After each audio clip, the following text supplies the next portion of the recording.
Hello, I'm Gary Schaefer, and I'm sitting here with Stephanie Lashley, right? Thank Yes, you. sir. Got it right. Today, we're going to talk about grief. I got in touch with Stephanie through Team Sharing. It's a online support group for people who have lost a child to um, addiction. So, Stephanie, why don't you give us a little bit of your background? I've seen a little bit online, but why don't you share more about yourself? So I am a bereaved parent, and I lost my son to fentanyl overdose. I myself do not. I have not myself been through addiction, but I'm a wife. I have children. My husband and I have 5 children. Um, we have tons of grandkids. I am an author.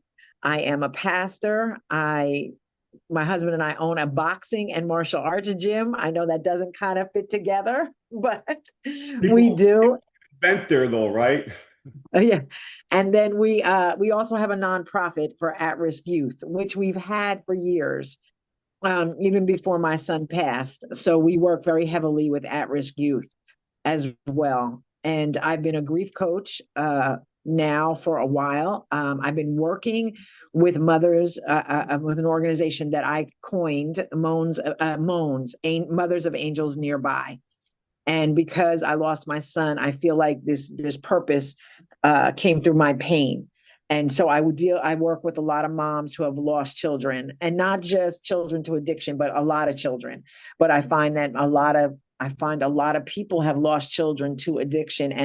And I was actually invited to team sharing by another mom who lost a child who we met on we it just by I don't believe in coincidence, but it just happened that we met I don't either. on on Facebook. We met on Facebook. We can't even figure out how we met, but she's a wonderful mother. She's a wonderful woman, and she invited me to team sharing, so that's how I got there.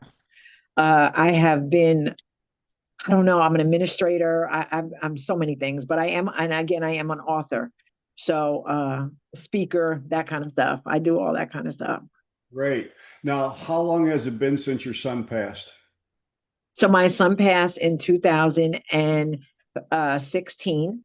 So we are going on 9 years this year. And it was in November. It was in September 17. Okay. Eric passed also from a fentanyl overdose, April 8th, 2015. So we just hit the Wow. 10-year anniversary a few months ago. I am also an author. And when after Eric first died, I did speaking. From there, I kind of took a break for a period of time. It's kind of like, I took away from it. Then I agree with you. Things happen for a reason. Okay. It's people are put into our life. And now I've gotten back into it. And my book actually wasn't meant to be a book. As therapy, I was writing just to work through this is our journey. And we have some very close friends. We met on a trip one time, and she asked if she could read it. And I said, I trusted him enough. I said, sure. Her and her husband read it, and they came back to me and says, you should put this in a book. And I said, oh, I'll think about it. I talked to a counselor for addiction. She read it. I had people who went to Al-Anon who read it, people familiar. And the resounding answer was put it in a book. So that's where it went. Now, currently, right now, what I'm working on is I have a YouTube channel from my book that I share some interviews with. I have a Facebook page for it, which I put some stuff from the book on that. Also, joined with a counselor who read my book and a therapist for addiction, and the three of us are now putting ourselves together, and we're going to go into churches and schools and share our education and our knowledge on addiction because belief is we need parents more involved because one of the biggest things is parental guidance or their view or use of drugs is one of the causes because I saw a statistic 90% of people who suffer from SUD start prior to the age of 18. I don't know if your son did, but our son did. Yes, he did. And we were in over our heads. But we've handled grief extremely well with my kids, my other two kids, son and a daughter, and we got seven grandkids. So we enjoy life and we continue living. Um, as far as your activity on grief, so it pretty much came about because of your loss, right? Yes. I mean, I've always been, I mean, I'm a Christian counselor, I'm a pastor, so I'm a pastoral counselor, but and I've been in ministry many years since 1989. But I firmly believe that our purpose is birthed out of our pain.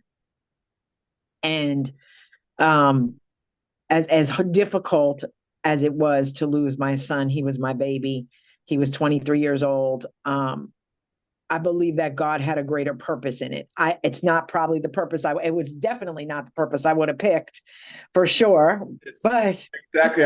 I wish God would have found some other thing to use me for, yeah, right? yes, I agree with that. I absolutely agree with that. I wish he would have found something else to use me for, but here we are. And I believe that we can do some really good stuff and it really help a lot of people on this journey because we I know you said that you're right now you're living life and that's great and I am too, but it was not an easy place to get to. No, no. It wasn't an easy place to get to. I saw one thing from a uh, grief group that stated a sign of healing is that we share the comfort that we've learned after a loss like that. That's part of the sign that you are healing and moving along. Um, I I think I'm just about one of the few men on that online support group, and so Yes, men and women are different in the way they grieve. And absolutely. I remember the pastor because one time we were talking and I says, I'm in this group and I says, I just see so much pain and I just see so much people that just don't seem to be moving along and healing. And he said, have you ever heard of the puddle of mud? Have you heard that? Puddle of mud, No, I haven't heard that. he explained to me is when a woman is going through emotional stress, grief, and so forth, they're in that really down, gloomy depression stage. And another woman will have the empathy for that person and join them in this, what he called puddle of mud, where a man, Ooh, to get them out of that puddle of mud, we try to fix things where they right. have empathy for each other and they will gather in that group of grief, okay? And Yes. I kind of see that in that sometime on that online group is I see people they just want to gravitate toward this. I'm grieving and I want to go down this dark hole. And I don't understand it because grieving is a sign of love, but I think you have to look at positives that are being put into your life. I agree. I absolutely agree. And I believe that we will always feel sorrow. We will always feel sorrow, but I believe that grief and grieving is a season. I know that sounds crazy, but I believe that we grieve for a season and then we will always feel sorrow. So when I coach and teach about grieving, my premise is to grow around the grief. Yeah. There will always be grief somewhere in us, right? Because we've lost, excuse We me.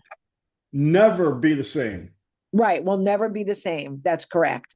But I believe that a lot of times we don't let go of the actual incident.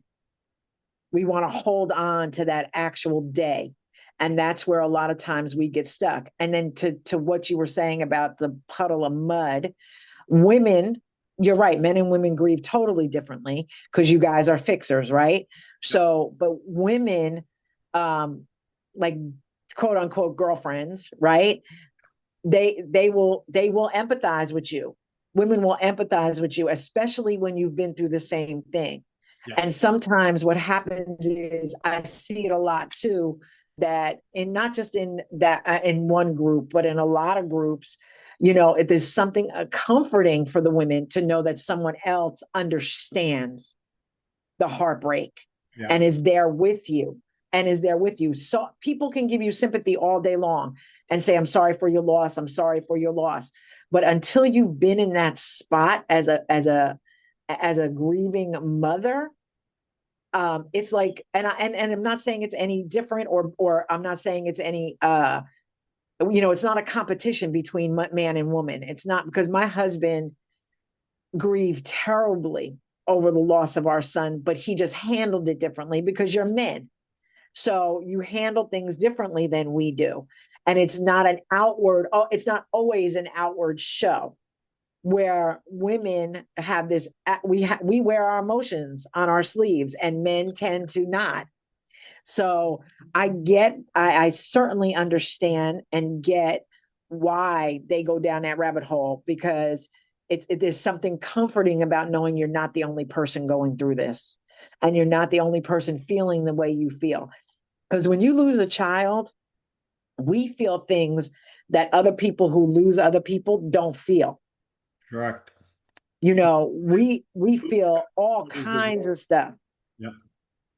and we tend to say stuff that people will be like, oh my God, I can't believe she said that.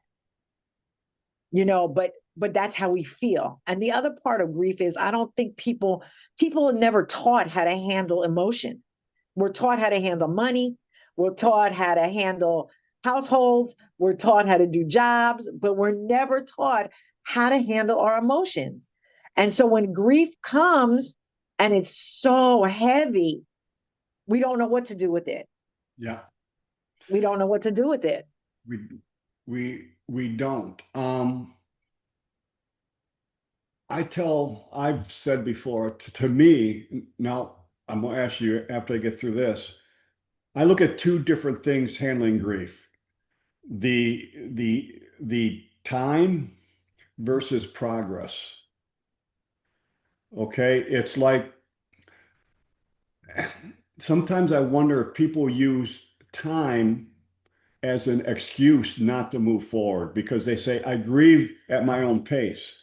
But I believe you have to look at progress that you are making. Are you tracking? Are you looking at it? And I heard a good example of this is that when it first happens, you're in a fog.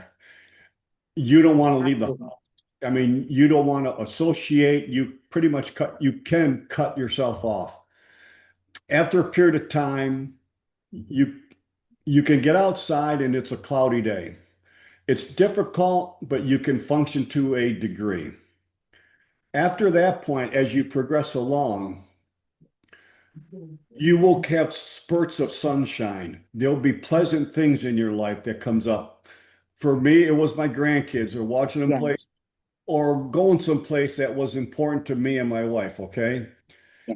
And as you move forward, you get more sunshine and less clouds. And that's kind of like a way to track your progress. But sometimes I feel people stay in that fog for way too long a period of time because it seems like you have to, and you're being a pastor, is that you have to force yourself to make connections again. You've got to start to get with other people again. And it doesn't have to be about sitting there and depressing yourself about what happened. Um, and you make that connection back to God. And I'm sure we all went through anger with God. I'm sure a lot of us did. And I said in my book, I was extremely upset at God after. It's like we've been living a good life. How come this has happened? So I think that's important is that people got to get out and start because I believe God puts people in your life for a reason. And if you don't go out, you ain't going to get that help. Right. I agree with that. I agree with that. If it's okay, can I just share this with you? After my son died, I went into that deep depression. And yes, I was extremely angry at God. I was like, oh my God, how can you do this to me? I've served you since 1989 in ministry. And I was mad. I was mad at God, hollering at him and everything. But I went into a deep depression after my son passed away. And I stayed literally in my bed and in my house for 3 months. Okay. And I'm going to tell you what got me out. I wouldn't look at social media. I wouldn't look at anything. I just stayed in the bed and literally just slept my life away because I could not believe that my son was gone. He was Yeah. 23 years old, and I'm very close to my children. So, as most people are, right? Yeah. As most people are. But I woke up on literally the Thanksgiving morning. And I, for some reason, after 3 months, just opened my phone and looked at Facebook, and I saw something that my godson had passed away, and Okay. they found him that day. And the first thing that happened to me was, as soon as I saw it, I jumped out of the bed and I went out to my husband because he was home, and I said, "Listen, you have to take me to his mother." And they were like astonished because I was battling depression so badly, but at that moment my purpose kicked in, and that literally is what got me out of that depression. I went to her. There was nothing. I mean, I didn't have to say anything because we both felt the same thing. But she says, and she said to me that day, and she said to me days after, and she still says to me, if it had not been for you coming there, I mean, she had a house full of people. And she said, but you were the one that is grieving and got out of it. But and to what you're saying about grief, a lot of times we get stuck in grief and in that moment because we think if we let it go, that we're letting them go. And that's not the case. And that's not the case at all. That's why I always talk about growing around your grief. And there's steps to it. But a lot of bereaved people want to hold on to the grief so tightly because they feel like if they let go of it, they're letting that person go. And then they feel guilty about that. Yeah. And I think they need to understand that. Uh, Right.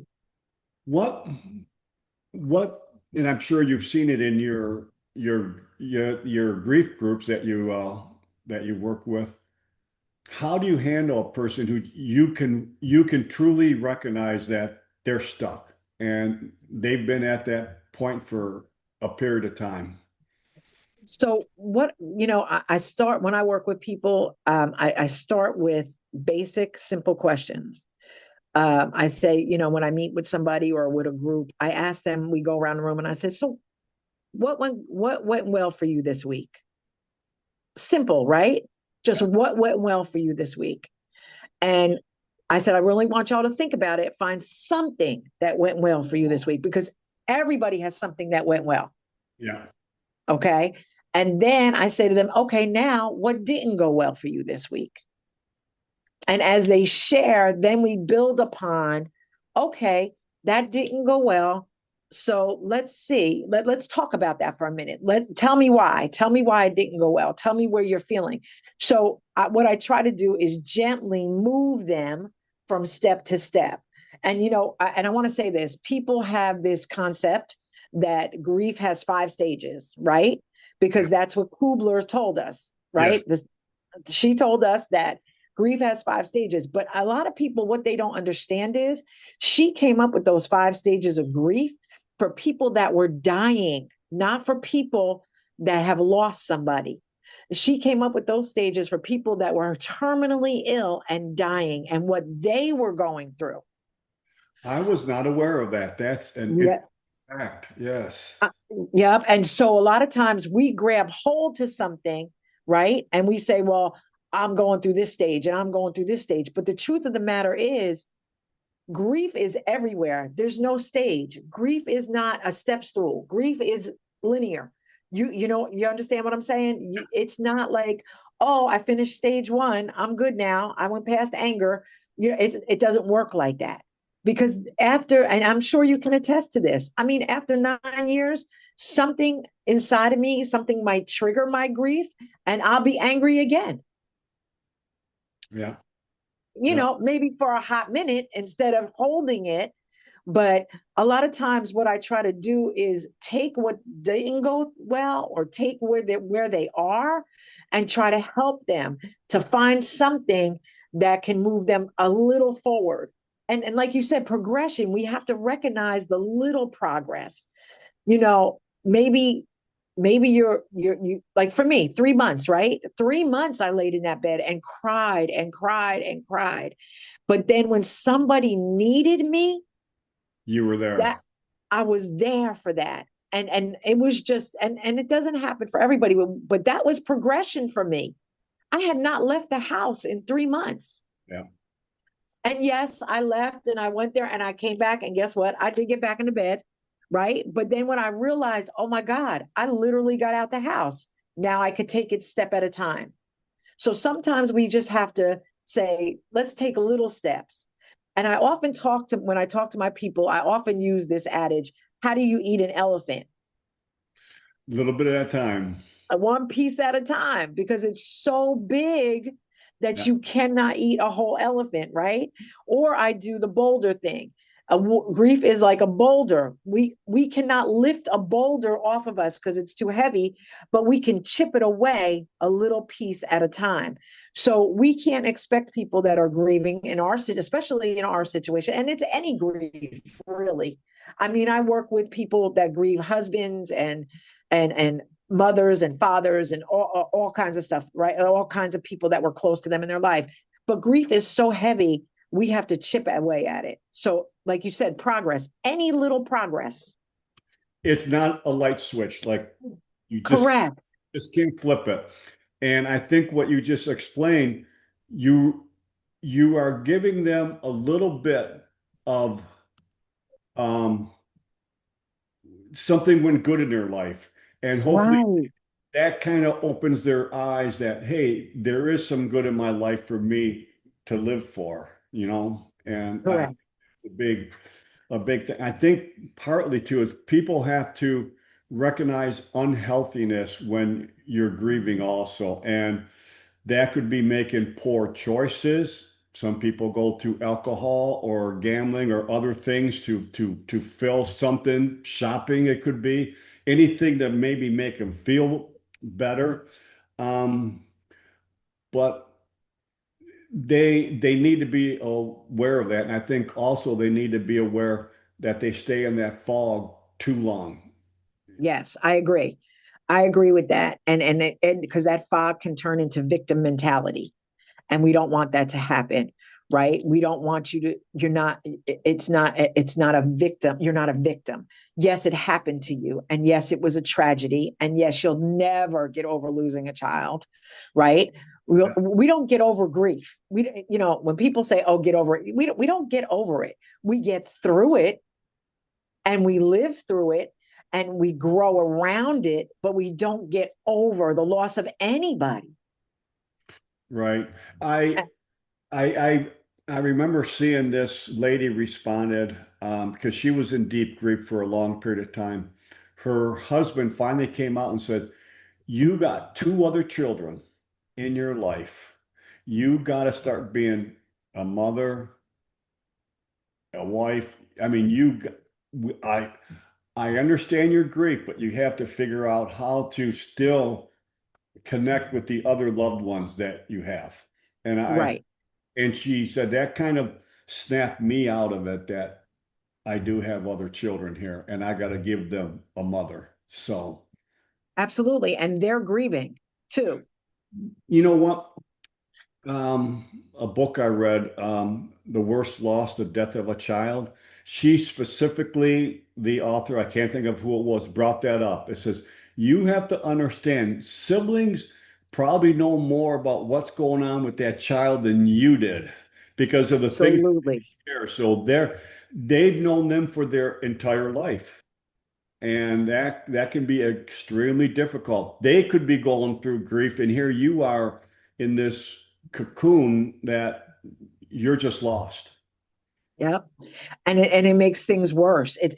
I've worked with moms who say like, "Oh, I'm grieving and they just don't understand," or "I'm grieving and they're always combative with me." And I'm like, "Okay, but they're grieving too." Yeah. And they're looking for their mother to help them get through this grief because they don't have anybody else to help them. They don't, yeah, Right? They're looking for the parent because that's what we do. We look for our parent.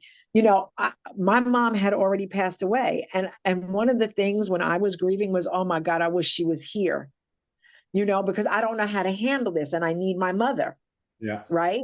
But we have to understand that as mothers and fathers who lose children, we have other children who are grieving and need us to help them navigate that grief because we're the parents.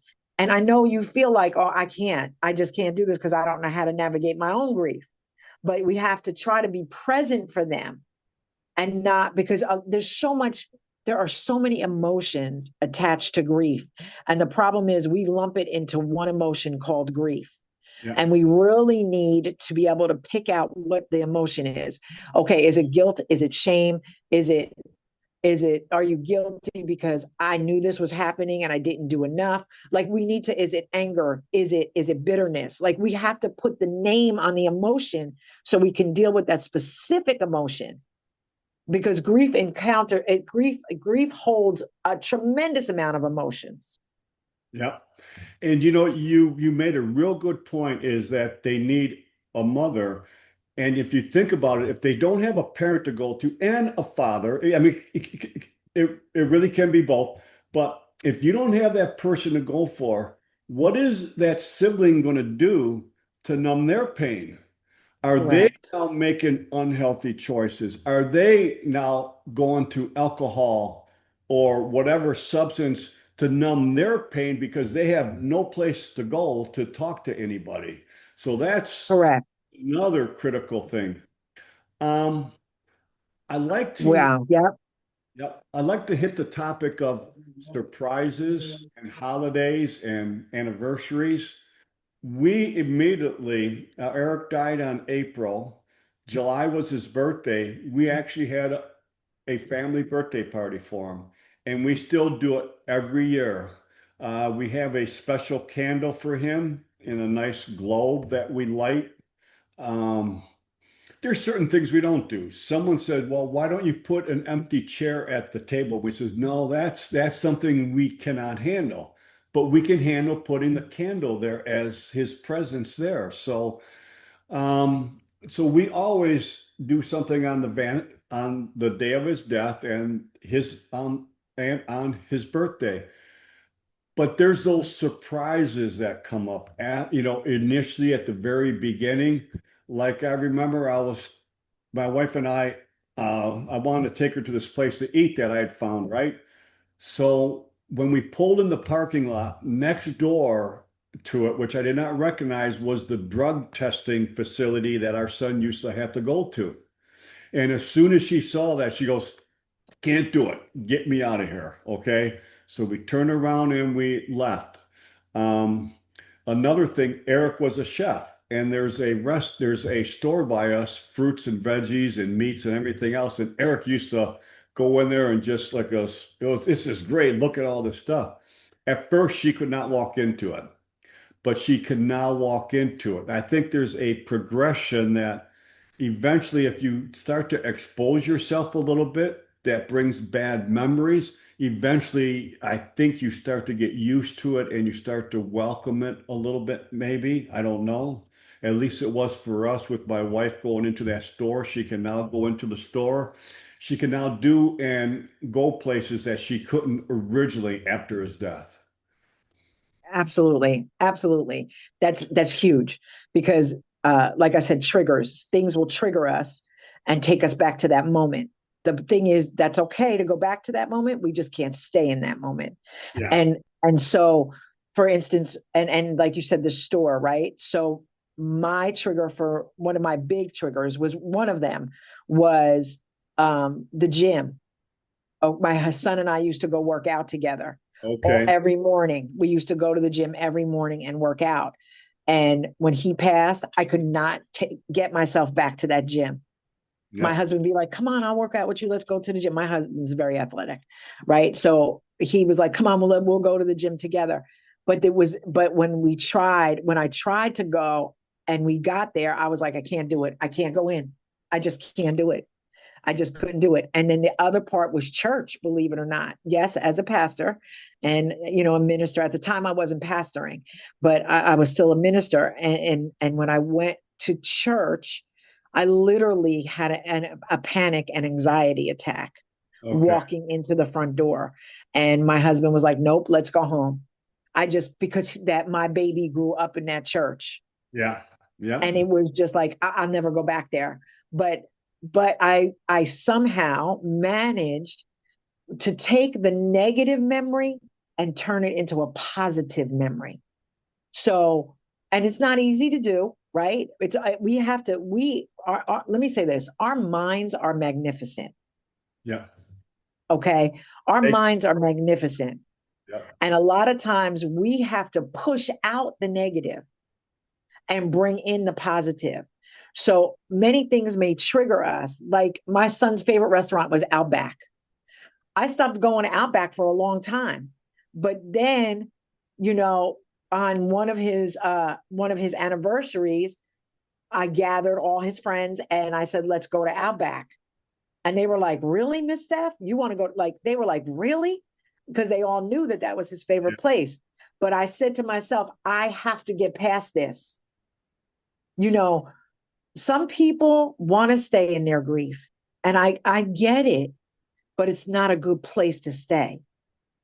Are we good? Okay.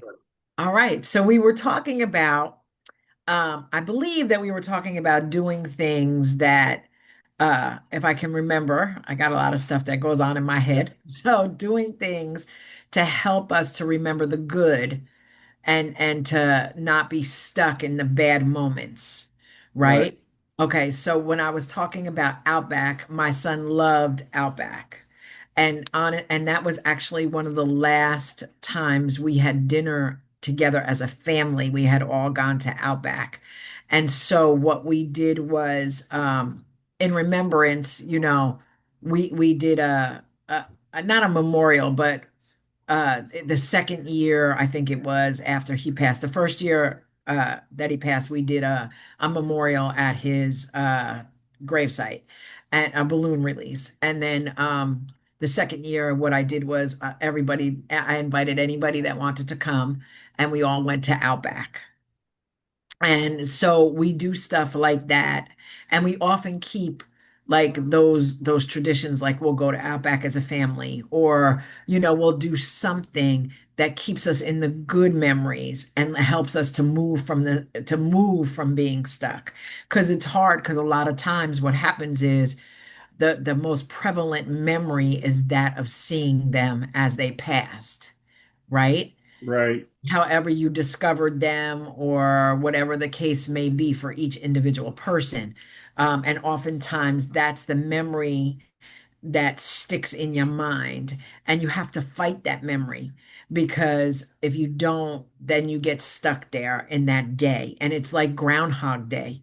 It happens, Yes. right? It happens over and over and over again. So many times we have to push past that part.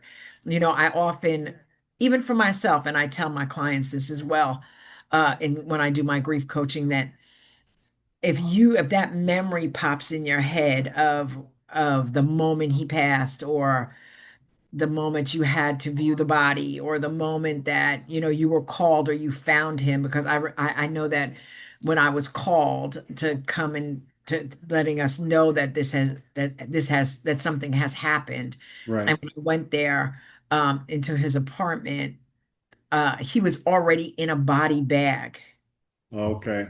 but the bag was open. The bag was open. And I guess they had, he looked so peaceful. And, at the time I didn't think that in my head, but he didn't, he looked so peaceful. But even at that, his body was cold. And that memory sat in my head. And Yeah. every time I thought about him, that's what I thought about. And so I couldn't get past that. And I was kind of stuck there. But then what I did was whenever that memory popped into my head, I would go to my phone and pull up a picture of him or a video of him doing something silly.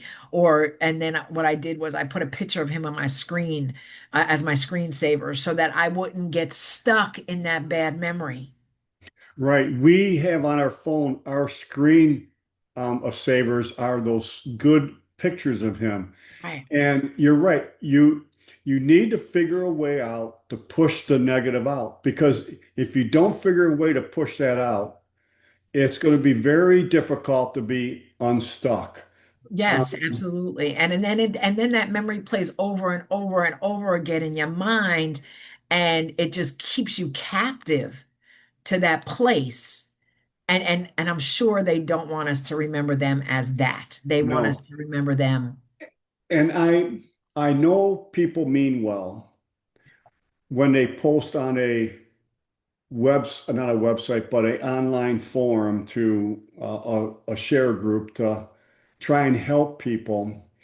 But if you keep on posting things about their addiction years, it keeps on dragging people back into those addiction years. That's why when I post things, I try and post things about what I'm doing now. Yes. And um, there's things you can do. Join activities, get involved in church, get involved. You, Yes. if you like to fish or you like to do this or that, find something you enjoy doing, even if it's something they enjoy doing. You know what? I'm so glad you said that because I was going to chime in and say, find something that they loved to do. And that That's was honoring them. right. And it's keeping their memory alive in a good way and not that bad memory. So for me, I wrote a book. And And and that's what I did. I wrote a book and I named it after my son was a musician and a songwriter, so his moniker was Fame. And when he took that, it wasn't because he wanted to be famous, it was because he named his monitor after Forgiving All My Enemies. So I wrote a book, Forgiving All My Enemies. Excellent. And Excellent. then the music thing. My husband is very big into music, and they used to go back and forth with like trivia music and stuff like that. So my husband immerses himself into music, and so that's an excellent thing. Do something that they love to do. Yep. If I have, can I share this real quick? Sure. So I had a mom that I was coaching, and her son was a huge sneakerhead. Like he loved sneakers, right? And so what I said to her was, I said, listen, there's this site where you can design your own sneakers. Go to the Okay. site. And her son sold sneakers, like he was a huge sneakerhead, right? So I said, do something with sneakers that'll Yeah. keep you in those good memories and help you not to stay in that moment of loss. Because when we stay there, it's just unhealthy all the way around, spiritually unhealthy, emotionally unhealthy, mentally unhealthy, and physically unhealthy. I'm glad you say that. Physically, people have to think about this. And I'm looking at my notes here. That's why I turned my head. I heard this term DEER, which I've never heard before. DEER. Drink water, keep fluids in your body, eat properly, exercise, and get your rest. Get good sleep. You got to take care of your body. You can't stop eating. You can't stop drinking because you're in so much grief because that's just going to compound what you're going through because you physically aren't able to start to deal with it. Right. And there's such a thing called and it's a real thing called broken heart syndrome. Oh, yes. It's real. It's not just something somebody made up. When my son passed, he passed in September, that March, I had a heart attack. And then the doctor said to me, "You have broken heart syndrome. Did something traumatic happen in your life?" And I said, "Yes." I said, "Well, what is broken heart syndrome?" And there's a medical term for it that I cannot Okay. remember, but literally the bottom of your heart flattens. I was not aware of that. Yep. And it's called broken heart syndrome, and it can come from trauma. Another thing I think hurts people from healing is the what if syndrome. Oh, You yes. start to look back and maybe and I talk about that in my book. And we had because my wife dealt with it because she was the one who found him, who went through that day of things that were going on. Maybe I shouldn't have did this or that. The lady told us it wouldn't have mattered None because of it it. would have been another day. If Correct. he started to go down that road again, it was going to be another day because you can what if yourself to death. You And can. you can't, and that's another road you cannot go down. And parents have to realize that when we either see them using or we have that pain of what they're going through, or even after their death, parents would do things, you will do things that to ease the pain of their death or to protect your child. And that doesn't make you a bad parent. It doesn't make you, a bad person. We're human. We Right. we may do things against our faith, against a lot of things that we will do when we see that, just to ease our pain or to help protect our child. I'm sure, I know we did things to protect him from the law because we knew he did things. Right. We And did we too. did things after his death that we really shouldn't have done, but certain circumstances came along that to ease our pain. And Right. sometimes you do Absolutely. things that to help that. Absolutely. Absolutely, we do because they're our children and we love them and we want to protect them. But sometimes in that all that protection, we're enabling them. Exactly. I mean, you got to know that, right? Yes, we enable them, and you can't hold that against yourself until you understand what enabling is and what you need to do from a perspective, because the way we behave can affect their recovering process, and you get into some tough choices. You do, and it's hard. There was a book years ago called Tough Love, and it was about parenting and about how sometimes we have to have tough love with our children because of the situations that they get into. And it hurts us probably more than it hurts them to be Yeah. tough on them, right? But we, like you said, we can't say, well, what if I did this? Listen, I did it. I think every mother and father that have lost a child, my husband, before our son passed, a couple months before, my husband was like, "You have to get your own apartment. Listen, you have to grow up. You got to get this job. You got to get your own apartment. You got to grow up." And so we helped him get his own apartment, right? But then that was that huge what if for my husband. He was like, "Well, what if I didn't make him do that?" Okay, it What if you still would stayed have home? happened, Yeah. right? It still would have happened, but it would have happened at our home instead of at his home. Yeah. Yes. Yeah. Yeah. Yeah. And so I'm a firm believer that God does not give us more than we can bear. And I know no parent that has lost a child wants to hear that because I didn't want to hear it, but I believe that. And I also believe in turn that we don't die by accident, we die by appointment.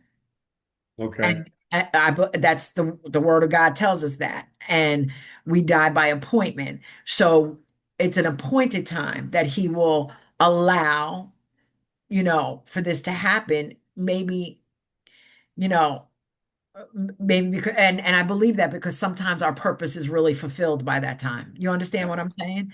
And we often wonder like, well, he was so young, how can his purpose be fulfilled? But as you go, you will find that he did things. I'm just saying our children probably sowed into other people things that we never realized. I met a young woman. My granddaughter was in daycare and they were doing a Thanksgiving dinner and my daughter couldn't go. And she said, Ma, can you take the baby to her Thanksgiving luncheon? And I said, sure. So I went and the girl sat next to me at the table and she looked at me. She said, you're Tyler's mother, aren't you? And I said, yes, I am. And she said, you don't, she said, your son was amazing. Now, as he was going through his own issues, she said, I was addicted and he helped me to get clean. Yeah. And it's bittersweet because I'm seeing the purpose that he had in his life get fulfilled, but yet he died of the very same thing. And we heard stories after our son's death of the people he helped as Right. they were trying to kick the habit or they were willing to take their own life. And, Eric had talked to him. So, Stephanie, I think we have covered a lot of good stuff here. We And did. I we so really think it'll agree. help a lot of people. Is there anything in closing you would like to say? No, I think we said it all. I think we did. I'm just grateful for the opportunity with you. I enjoyed our time together. And I just hope that something that we said will help somebody just move a little bit farther and grow around their grief. Agreed. Agreed. Thank you very much.